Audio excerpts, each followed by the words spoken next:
Hello and welcome to Friday with the Chakontas. I am Mr. Chakonta And I'm Mrs. Chakonta. and we're back with FWTC Reacts. Hello. Welcome. Thank you so much for joining us today. Thank you for listening to our podcast, for your ongoing support, for following our social media platforms. And yes, so I hope you enjoy today's topic or today's scenario. Please don't forget to drop your comments and let us know what your thoughts are and what you would do. So yeah, this one is an interesting one. So what's the scenario for today? Okay, so I will read it out to us. So you loaned £3,000 to your friend last year, and since then she refused to pay you back, which has really affected your friendship. You ask her to just pay back £1,000 and forget the rest because you are in a financial crisis. Your friend then says she can only send you £500 since that's all she has. You felt like you had no option but to accept, so you gave her your account details. You woke up the next morning only to find £5,000 in your account. You notice you have 78 missed calls from your friend and 40 text messages begging you to transfer back 4,500, saying she only meant to send you 500 and mistakenly added an extra zero. Are you going to A, send back 4,500, B, take your full 3,000 and send back the rest, C, keep the entire 5,000? Yeah. What's your options? Yeah, those are your options. What would you do? I would like to know what I would do. Yes, yeah. Why do you want to know what I want to do first? I just want to know. No, I don't want to go first. I want you to go first. No, you go first. You go first on this one. Why? It's okay. I know you want to. No, I actually don't want to go first. I want to see what you have to say so I can counter argue it. Go ahead. I don't know. I feel like this is what I would want to do.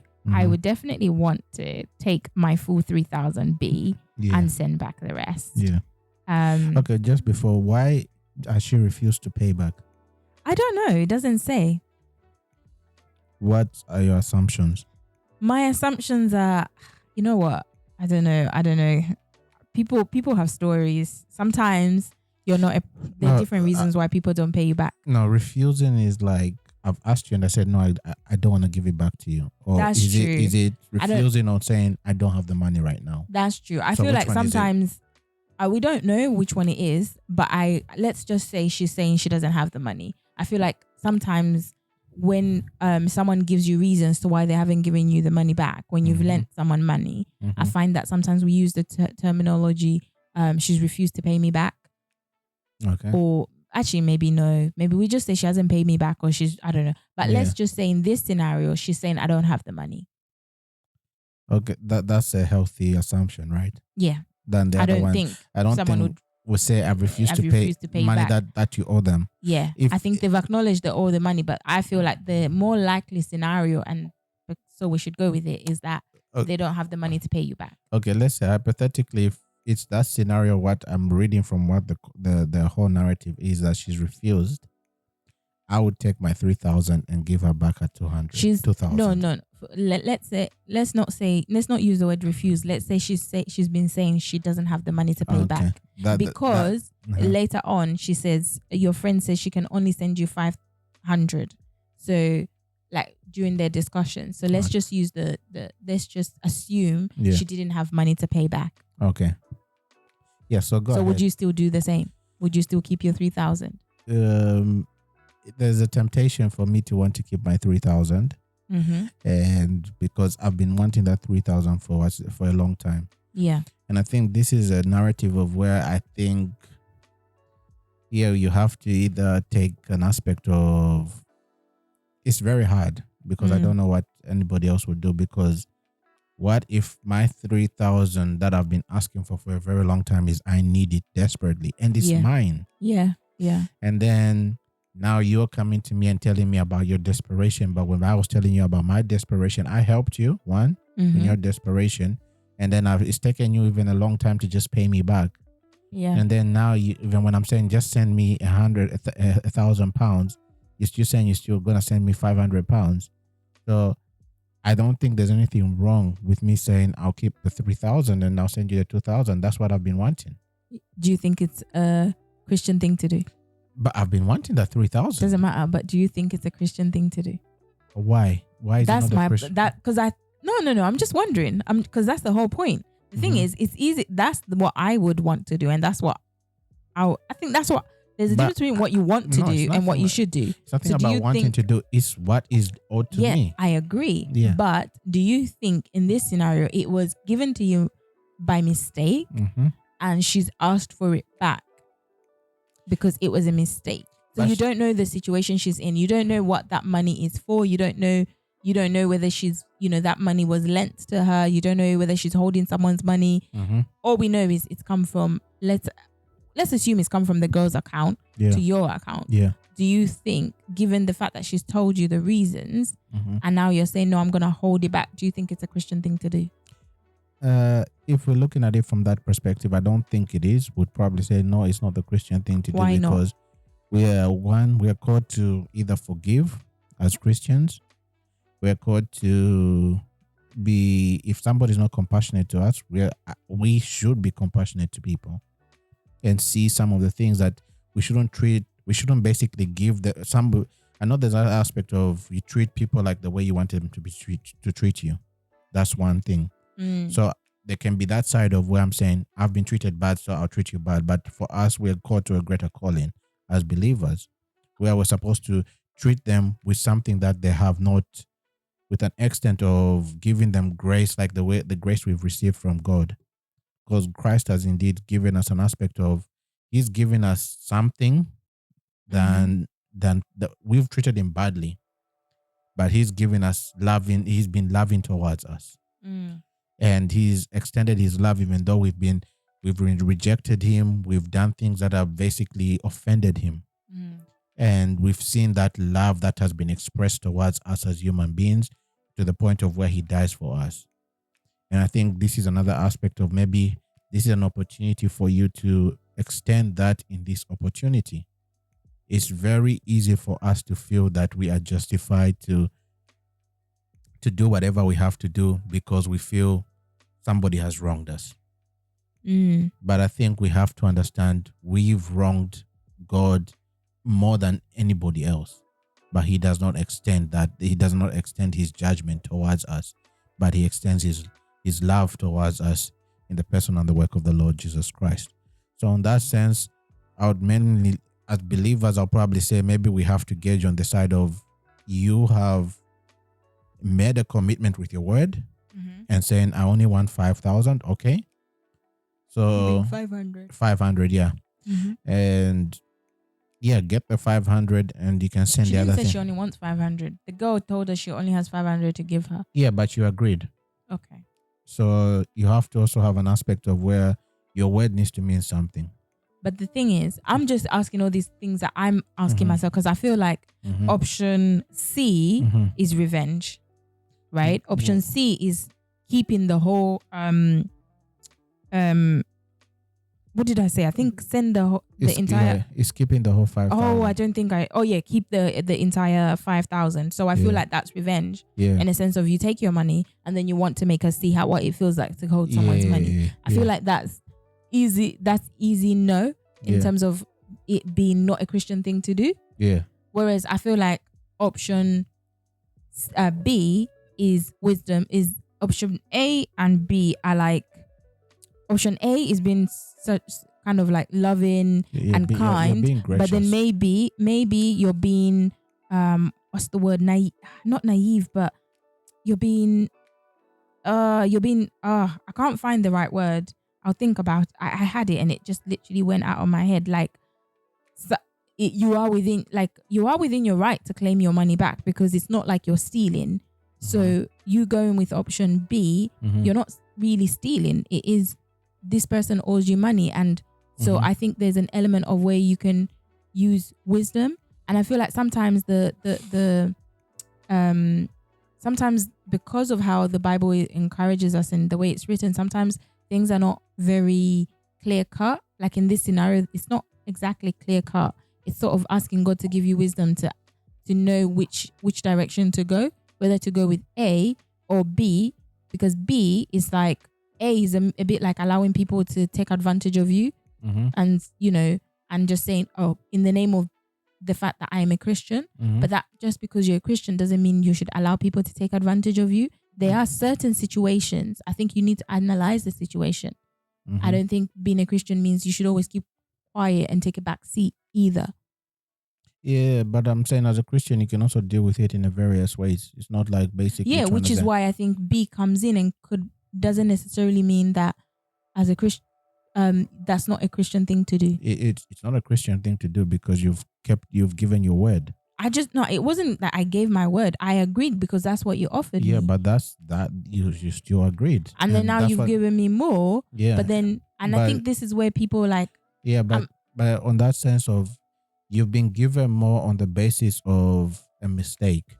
So you also need to now look at the other side of, oh, she sent me more because, but we agreed on 500.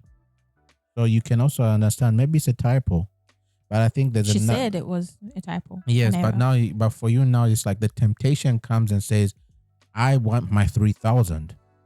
And because I want my 3,000 is already here. But you're saying that in this situation, I don't even know what the right and wrong answer is, but B is what I would want to do. That's why I was very careful as like, what I want to do is B. Yeah. I don't know if B is what I should do. I don't think B is what we should do. I think that this is where sometimes people take advantage of us. No, but I think if you want people to take advantage of you, they will take advantage of you. Do you agree with that? Well, but if you're using that statement, then that means this is an example of allowing people to take advantage of you. It's not, because taking advantage of somebody is when something is repeated attitudes. Somebody has done something you do not like. You can't now go back and say that person has now borrowed money from you. Now, when they come again, you give them another leash to borrow money from you when you've already struggled to get your money. So that is. But you're in a crisis in this situation. No. That is your fault for you to borrow them when they've shown you what they've already done from the first point. But then now you see, does that mean that's not a Christian thing to do? Someone is in need and they've come back and they want to ask for. They've come back and they're crying. They're like, oh, I'm in a pickle. I'm gonna be jobless or I'm gonna be homeless. I really need help. Yeah, but so if this friend was to come back to her again, are you not? Why is it that you can't help them again? Yeah, but the question, isn't that a Christian thing to do? It's a Christian thing to do in the aspect of where this is not what we have to say about. It's about conviction. If you're convicted by something and you have the money and the Lord is indeed speaking into your heart and saying that you can give to that person, do it. But if you sometimes, but it's not clear cut and basically saying not everybody will be convicted on this situation. I gave you money and you still owe me money, and now you're coming to me and basically saying, "Oh, you need help" and everything like that. Now you're taking advantage of me because if I give you money, I'm also now finding an aspect of where there will be temptation for me to sin. I'll start hurting. I'll start be resentful towards you. I'll be somebody who becomes talking whenever your name comes, I just become very agitated because of your behavior. And I'm saying, but so I also have to protect myself in this sense of saying, I need to protect myself and say, look, I need to protect myself because I need to pause. Okay. Mm-hmm. I'm looking at myself and I'm basically saying that I need to also take care of myself and my attitude and my sanity in this situation, because my sanity is also important, because I don't want to be somebody who's grappling whenever I want to be a cheerful giver. Yeah. And now when I'm not a cheerful giver, now I become an aspect of where now I start to look and say, God, I'm doing this and that, and I should expect somebody, I gave with a good heart. But because I gave with a good heart, why aren't you telling that person to do the same thing? And what's this? Because I'm getting irritated. But in this situation, this woman, you're in a pickle. Because she's saying, I'm in a financial crisis. That's why I'm asking this woman to give me back my 3,000. Yeah. So couldn't you also look at it and think, that's God's way of trying to give you back your money in your financial crisis? Yeah, but the other thing is also, I think we also have to be people with integrity. Integrity in the sense of basically saying, look, I'm justified to get back my £3,000. There's nothing wrong with that. And I think different people will have different solutions on this. So we can completely take out C, right? C is being C is being spiteful. Okay. On that side, and then so it's not C. B, you are justified, but I also look at it from another side of where I'm saying you've given your word, and I think you also need to understand you have to be compassionate on this situation. You don't know how she's planned her finances, and for you can also look at it from that side, but she doesn't know how you're also struggling. But that's her problem. I should now take her problem and now try to justify the way I should feel. I should also say my issue is, how am I going to, whatever I'm doing is between me and God. It's basically like, let me give you an example. You're married. Your husband cheats on you. Are you justified to go cheat on your husband? But that's C, babe. No. Because we're saying no, I'm not. But I don't think it's the same. I think the example, if you're trying to, that's equivalent to C. No, it's not equivalent to C. Yeah. Because B, because you're getting your money back. B, you're just saying, I want my money back. You're not there trying to do revenge. It ain't about revenge. I'm not trying to get you to stress about the money. I'm just getting what's owed to me. So I don't think that example kind of works. Okay, well, give an example. Do you think that you're saying it's not, I think it doesn't apply? The example you're giving goes better with C, where it's revenge. You're saying, so I'm gonna keep that extra 2,000 and make you see how it feels like for someone to keep your money. I agree, but my question is, what is, like, let's say in the cheating process, the cheating but no, it doesn't. It's not okay to go and cheat as well just because he or she cheated. What is justified for a woman to do after they've been cheated on? Okay, let's say it's not even cheating. Let's say she's going to. Are you going to divorce him now? I don't have. I have grounds to divorce. You're right to do that. Yeah, and so I can if I want. But the question is, but we know what the limitations are. But what is God calling us to do in that situation? He's actually calling us to forgive and actually extend the aspect of grace in that situation. You have got every right to go to the side of, I cannot bear this situation and I've got a right to get divorced. But the divorce also has barriers. You get me? Yes. So on that sense of where it's not like you haven't sorted out everything. Mm-hmm. You are in the right to basically say, I've been wronged and I can basically do that. Mm-hmm. But as a believer, you've also got God is challenging you through the scriptures to say you have got also the responsibility to extend the love that you've been given to through Christ, to extend it in that situation. How are you going to do it? So in that same situation, I don't know if it makes sense. No, I agree. I see where you're coming from. I like it. Yeah, so that's the same situation, and I'm saying, but like even the aspect of the situation I'm giving here about you've got a right to divorce, I'm not going to go to somebody and say because you've divorced, then you were wrong. If you've kept the aspect of where the £3,000 that you were wrong to do that. I think everybody has got a level of where their convictions, you also have to understand what your conviction is on this situation. If you're basically saying, no, I'm justified to do that, you've got every right to get your money back. That's your money. Yeah. But I'm also saying, I would challenge somebody to take it to a different level and say, what would Christ do? Yeah. Yeah, maybe you need to add. I've talked a lot. No. You've made really good points. I like it. Yeah. So yeah, I think I would want to do B. I'll talk to you about it, and then we will see which one we should go with. Yeah. But yeah, I would definitely want to do B because I'm just like, I think it's it brings a whole different topic about friendships and money. Yeah. That's a really tough thing, and I think a lot of friendships have really been destroyed because of money. Not only friendships, even families. Oh, family, friendships, marriages. And this whole element of borrowing. I think sometimes it's not as simple as somebody asks you and you just say, yeah, I have it, here you go. I think you have to look at a lot of factors before you lend someone money. And it's unfortunate because it's people like this who make it even harder for you to now lend money to other people. But then again, we shouldn't also withhold if we can help. So I find that it requires a lot of wisdom, and it's individual. It's dependent on the situation. It's dependent on the need, what that money is for. It's dependent on the relationship you have with that person. It's dependent on so many factors. But it's a tough one in terms of friendships and money. I've got a question. Yes, my love.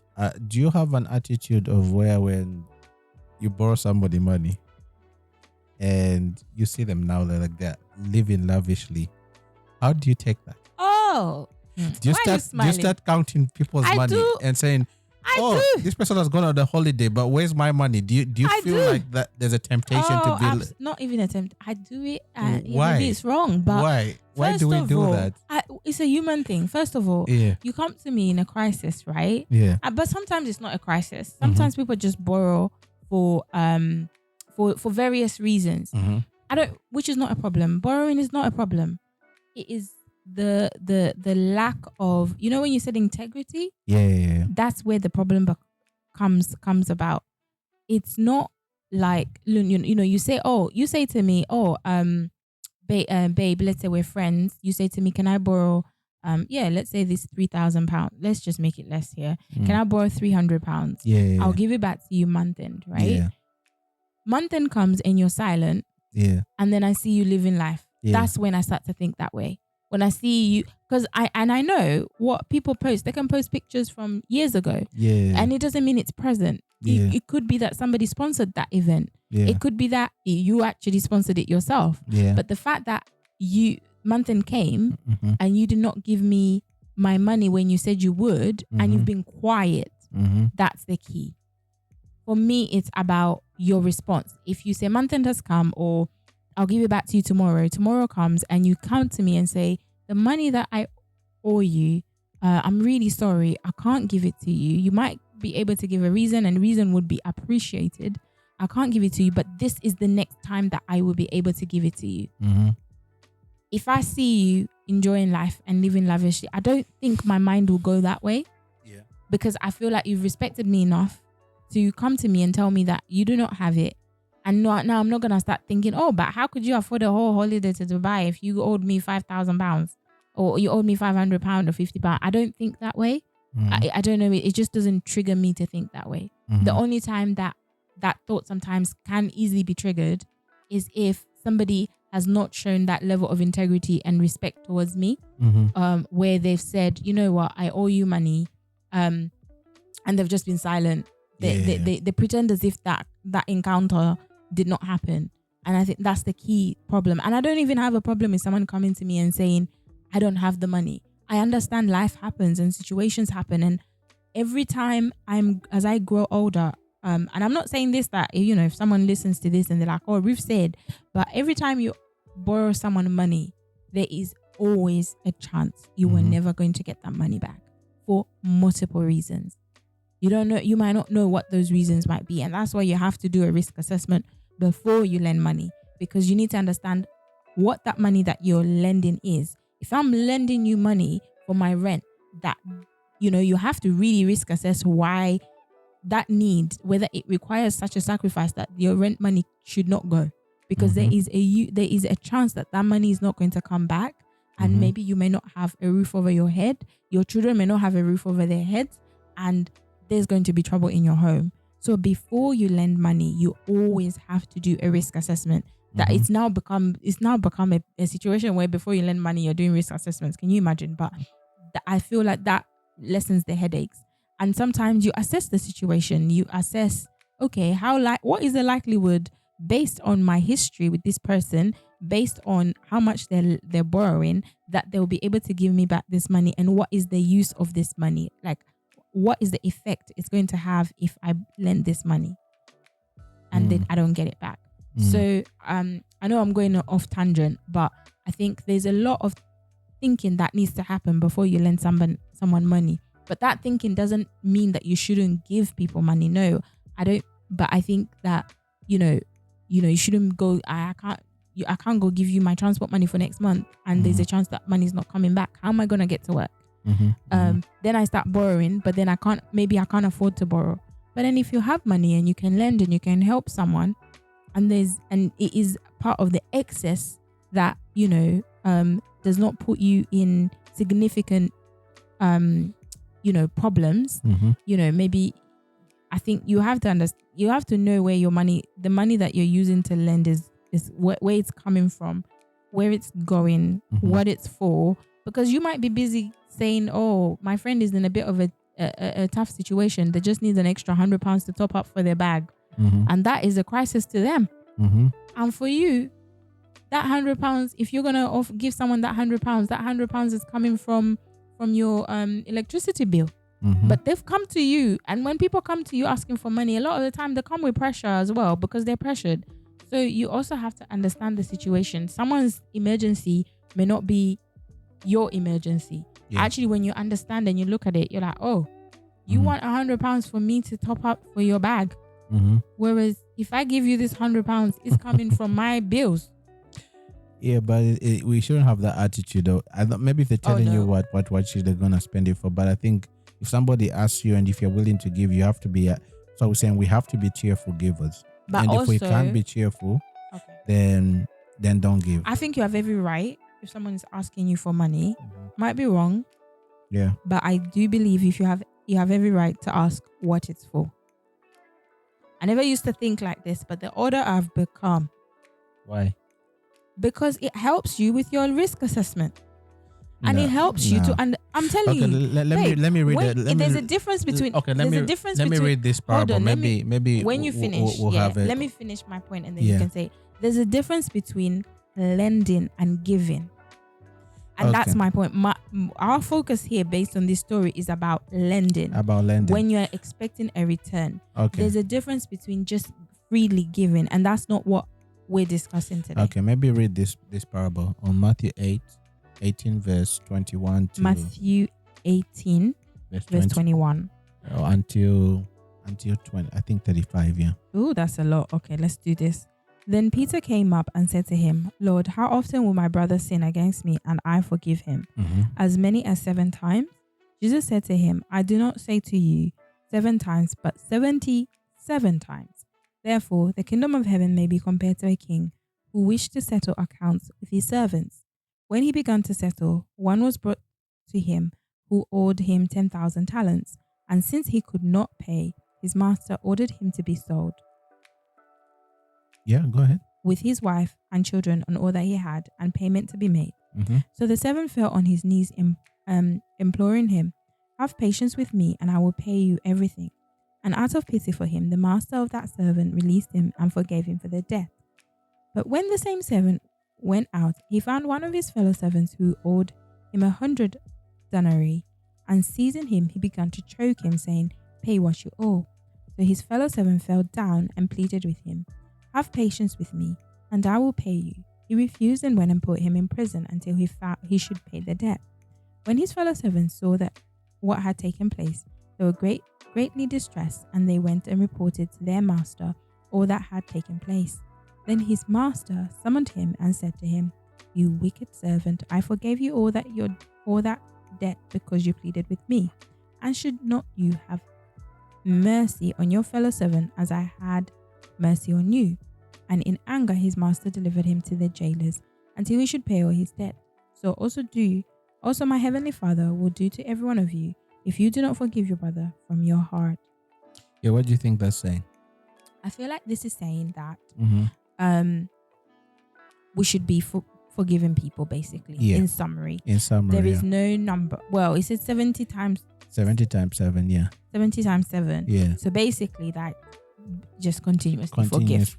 We should continuously forgive. Yeah, I think one of the, when you look at the story in its what it's basically saying is like the master was owed so much, and this servant pleaded with his master to forgive him and his debt, and until he think he will pay him back. But the master actually cleared his debt. Then he went and saw somebody who owed him even way less than that. And then the person got choked and basically said, until you pay me back. And it's also what the analogy is our attitude. When we are somebody who owes us something, we are very quick to basically say we are justified to do whatever we want to do until that person pays us back. I don't think so. Or we won't be merciful. I don't think so, babe. I think that no, I don't think that's the. I don't know where you're. Are you deriving that from the story? Because I don't see that in this scenario. That what? That when people come, we won't be merciful. Huh? Because like I don't know, in this story, it's been a year, and the girl's just asking for her money back because, well, she's entitled to have her money back, and two, she's in a financial crisis. But I think I agree with you in a sense that we should have mercy and we should be forgiven. But I don't think you asking for your money back is you not displaying an attitude of forgiveness. I agree with that. Let me give you an example on the same situation. If this girl has been able to have all that money and whatever, manage her finances for a year without needing that money, is she in a financial crisis and saying, I need that money? Or is she in a financial, or she's basically said, I just want my money back? Okay, because I hear you. That's why I hear you there. Because there are also certain things of where like somebody can be well off and they're not struggling and they don't need that money, but they're just saying, based on principle, I want my money back. Yeah, I hear you. And I think we need to also have that gauging in our eyes, in our minds, and basically saying, are we unforgiving, or are we what's the word, unloving? Because we just want our money back. You want your money. You know, you lent someone, £10. You can go, you've lived without it, you can go without it, but they're telling you, I'm really sorry, I don't have the money. Yes. But you just keep asking, and rather than you maybe sitting down and then saying, you know what, actually it's okay, you keep it. Yeah. I think we also should have that attitude. I think that is a really good and godly attitude to have, especially when we don't need the money. Yeah.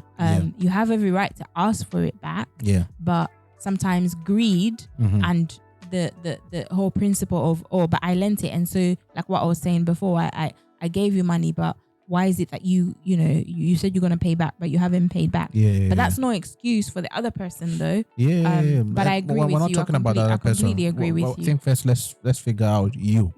And then I think the other person will discuss on the other person. Okay.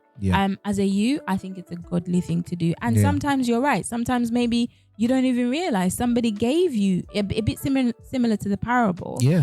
Somebody might have given you money. Someone must have said, oh, you know what, Ruth, here's £20. I just wanted to give you £20. Or maybe they bought me something that if they didn't buy, I would have had to use my own money. So somebody blessed me in different ways. Yeah. And that's God's way of blessing me. And another way that I could do that is by, allowing that person to keep that money, or basically not to have to stress and about me banging on about how they owe me money and how I want my money back. Yeah. No, I get you. And I think in that way as well, I think also forgiveness does come in, because when someone does that to you, I do feel like there is something in the act of lending and borrowing that when it's not handled properly, you can hold bitterness and anger. And I think that also we need to keep ourselves in check, because you can just be like, you know what, you're so angry, so bitter with that person, and you're the one who ends up sinning. You did a nice act by lending someone something, and that's a blessing, and God is happy with you. But then now how you've handled it, because of that person's behavior, not that person's behavior is okay, but now you're harboring bitterness and resentment, and you're just irritable towards this person, and those are not godly characteristics that we should embody. So being careful of that and just asking God to say, okay, God, help me to let go of this money, or okay, God, this person is not going to give me money back. Could you help me get the money back? Could you help, if you're in a financial crisis, could you help me in other ways to get this money? Because I don't want to be resentful towards somebody. Help me to forgive them, because also there is an element where you need to forgive them, because I think we are created in a way as humans. If someone does that to you, it's Mhm. hurtful. Mhm. It does hurt because you feel like I helped you in your time of need, and now when I need that money back, whether it's because I'm in a crisis or not, but it's my money and I am entitled to it. Mhm. So allowing yourself to forgive them and just saying, God, I forgive them for what they've done to me. I don't know the full situation, because sometimes you lend money to people that are so close that you know why they haven't given it back to you. But sometimes you lend money to people who you don't know the full story. Yeah. So you don't know sometimes what you are, the stress and the pressure that you're putting them under, what that could be causing. So just asking yourself to just pull back, asking God to provide for you in other ways, and asking God to give you a heart of forgiveness. And again, you may not know another time what this person will have. You know, sometimes we're like, oh, how do you have the guts to come back and ask me how you didn't even pay me back?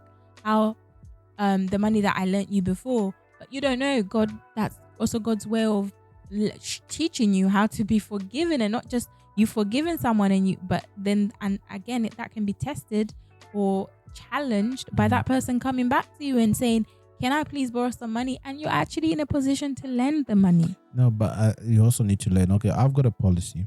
My personal policy is I lend you money once, and if you do not basically give it back, I'll let it go, but I'm not going to lend it to you again. But because I'm also saying, like, great, but doesn't work in all scenarios. I know that, babe, but I'm saying, like, for me, I'll go in with a clean slate of we can be friends, but not on money, because you've already given me a situation. But again, it's also like I'm maybe God's also challenging me and trying to say maybe forgive 70 times 7. Yeah. And how does that apply to how I'm going to give? But I also need to understand now. Well, let's talk to the other people. Well, the ones borrowing. There has to be a sense of where we need to be respectful. And I think the issue why some people go in a way of where they become resentful or they become upset or it actually even breaks friendships and relationships is because of the lack of respect. Especially, and I think it comes on a different sense. Maybe some people are basically saying, okay, I'm really struggling with money. All the money I have is for my rent. Okay, but I need to pay or something. But again, just pay something. At least just show that out of courtesy and saying, look, I told you I was going to pay you this, but let me just give you a £50 this month. Is it okay if we can even change an arrangement of how to? It's like you at least saying that I'm thinking about the money I owe you. And I'm really struggling right now. I thought I could get it, but this happened and ABCD. But I think the problem we have is that people don't even want to give you anything. Yeah. And that's the problem I have. Even in this situation where she's like, okay, at least I'll clear the, and I think she was also very kind and saying that, I don't know if it's a she or a he. She was kind. Is it a she?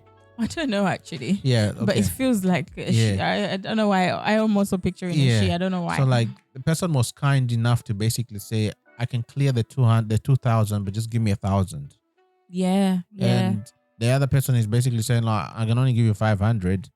And I think even in that, she's now trying to bet an aspect of where she's trying to reduce the price of what she has to give. But you got £3,000. And there has to be also integrity of you've borrowed money. Yeah. Give it back. You wouldn't do that to the bank if you watch this. If you borrow that, they'll come chasing after you. And I think that's the problem people have. They take advantage sometimes. People take advantage and everything like that. That's what I'm saying. And it's disrespectful. It is disrespectful. But again, we also understand that we will get disrespected. But again, this is another thing. Like for us on the other side, who've borrowed, let's not view money as something that we hold on so much and so tight to the point of where we can make and break friendships and relationships based on money. Money can be made and money can be lost. But I think sometimes, babe, the way that someone handles it can tell you a bit about the friendship. No, but I wouldn't judge everybody based on our friendship. Friendship is just not about money. No. But the way someone deals with the situation can tell you a bit about your friendship. No, maybe it's just telling me that my friendship with that person and money is a no-go. What kind of friends are you that you can't even go and help?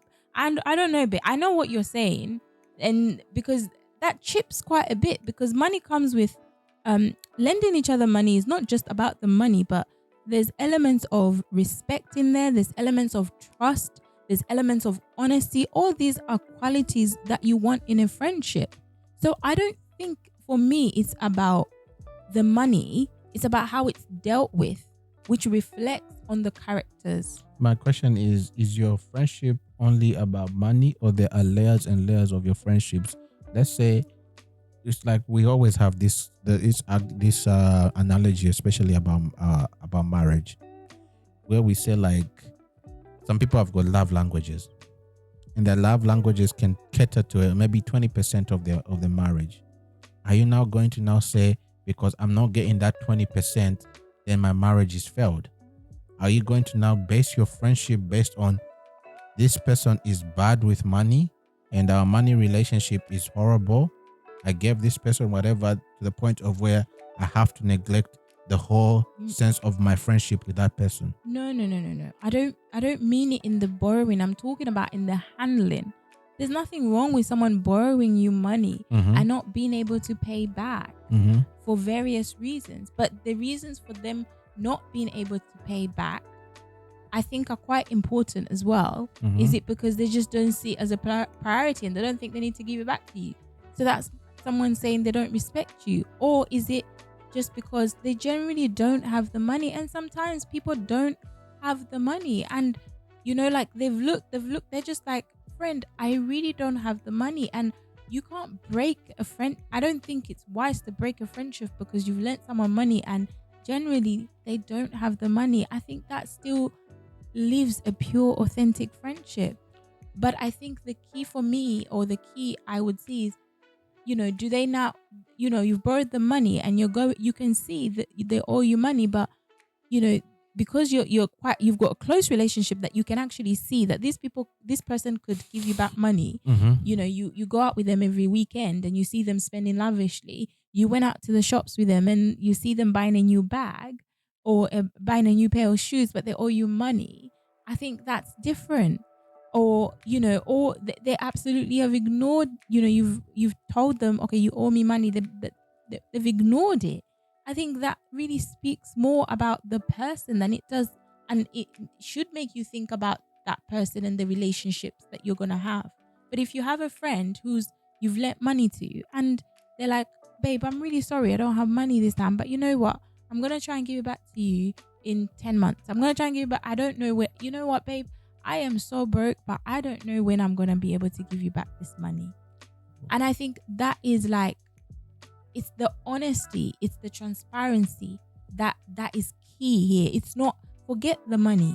It's how they handle the situation. I don't know if you understand. Like, I get what you mean, as in friendship shouldn't break because of money, and I agree with you. But how is that? Because the different scenarios in where you get to see our characters, and maybe that character just comes out when it's related to money. And I understand that sometimes maybe when you owe people money, on the other side, it would be nice to see what the other girl had to say, the girl who borrowed the money, whether, because sometimes you can be ashamed and you can be scared to approach the person, and embarrassed. I think that's the word I was looking for. Embarrassed that, oh my gosh, I borrowed money from my friend, but I can't pay them back. And here, so sometimes it's not as simple as it looks, that they just don't want to pay you back. But I would hope that you'd be able to have an open friend relationship. But I agree that I don't think, that it shouldn't be a blanket, oh, this person didn't give me back money and then that's your end of a friendship. I don't think so.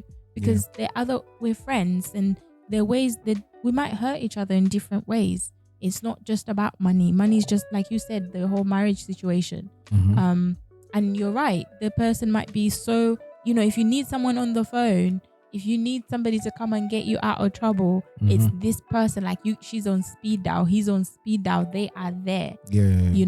So I think I agree with you, I suppose, in the sense of you have to look at the whole picture. It's not just, oh, I lent you £10 and you didn't give me my £10 back and you kept quiet about it. Maybe they actually genuinely forgot. Because sometimes with the way the memory happens, you can just forget. And it's okay to remind them, and you see what they say and be like, oh, I'm so sorry, I really forgot. Yeah, I get what you mean, but I also see like maybe there's also something about money. There's this power of money that sometimes we grip so much to it, to the point of where it can break and it can build and break relationships. Yeah, and definitely. I think we need to have a healthy understanding of what money can do. Money can only be a tool, but let's not use it as the be all and end all of how we should, because that's the way we measure ourselves on how much money you have, how much this and that. If somebody owes me money, then even in just relationships, like somebody who's giving money is valued more than somebody who's giving time.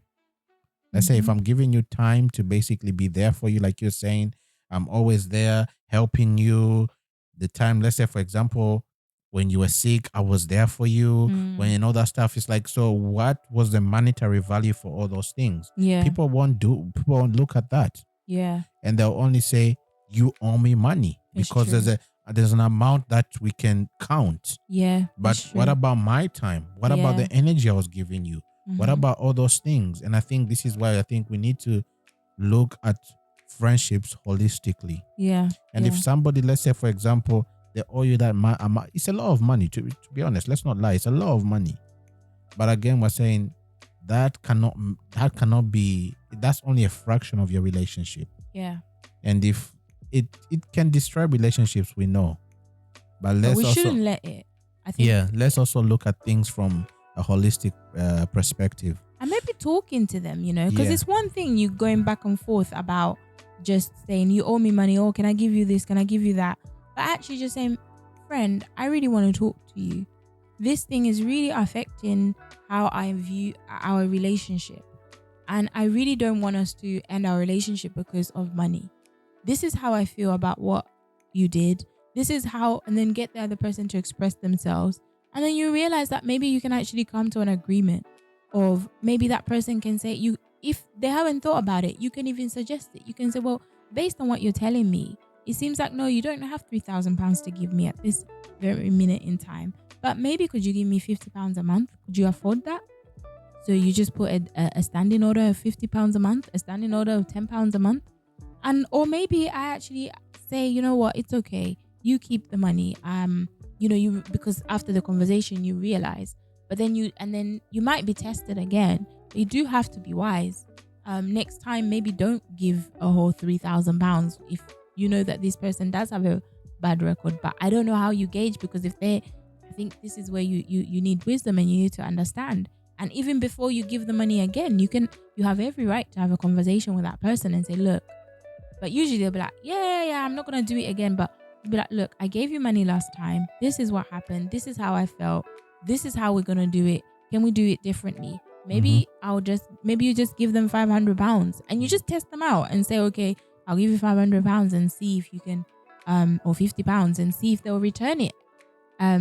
You give them 2 weeks and see how they'll handle that, whether they've listened to the conversations you've had, and whether they will return it when they're supposed to, or whether they will come up with a reason why they can't and give you an alternative. Just you can test it out, but that doesn't necessarily mean never borrow, because I feel like if you have that blanket never borrow you money, you might miss an opportunity to be a blessing to someone. Yeah. So yeah, I think maybe we'll end here. I think we've given, unless you want to add more.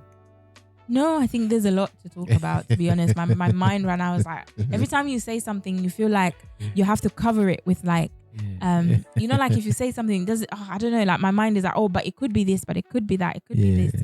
So like I know we've gone a bit everywhere, but we definitely haven't addressed everything in relation to friendships and money. But please let us know what you think in terms of the scenarios, which one you'd go with, and any tips or lessons you've learned from friendships and money. And but yeah, oh no, I do remember, I wanted to add to something about money being you know how you were saying sometimes we hold on to it so much, and how we have to remember that a lot of things in this world are meaningless.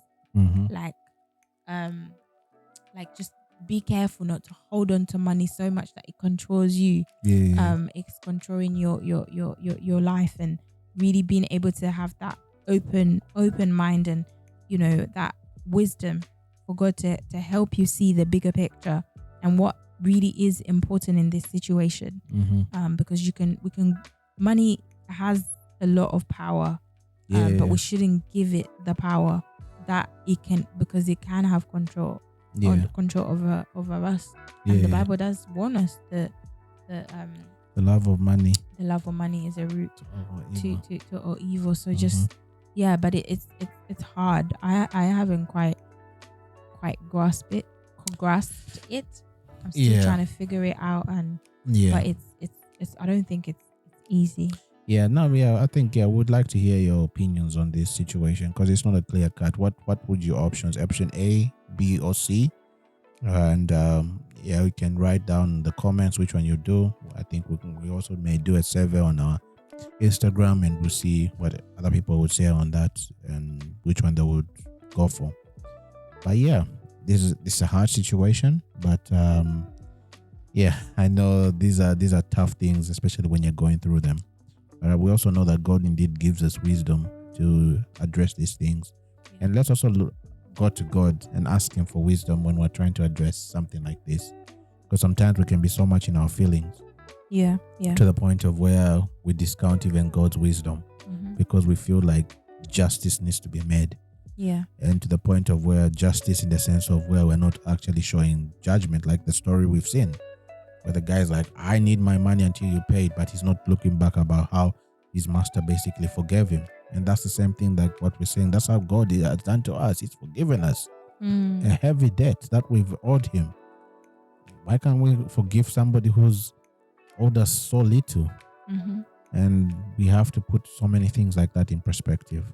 So let us know what you think. And like we always say, like, subscribe, and comment, and share. Until next time, thank you for listening and taking the time to listen to our podcast. We are very grateful for the support that we get from you. Until next time, take care and God bless. Bye-bye. Bye.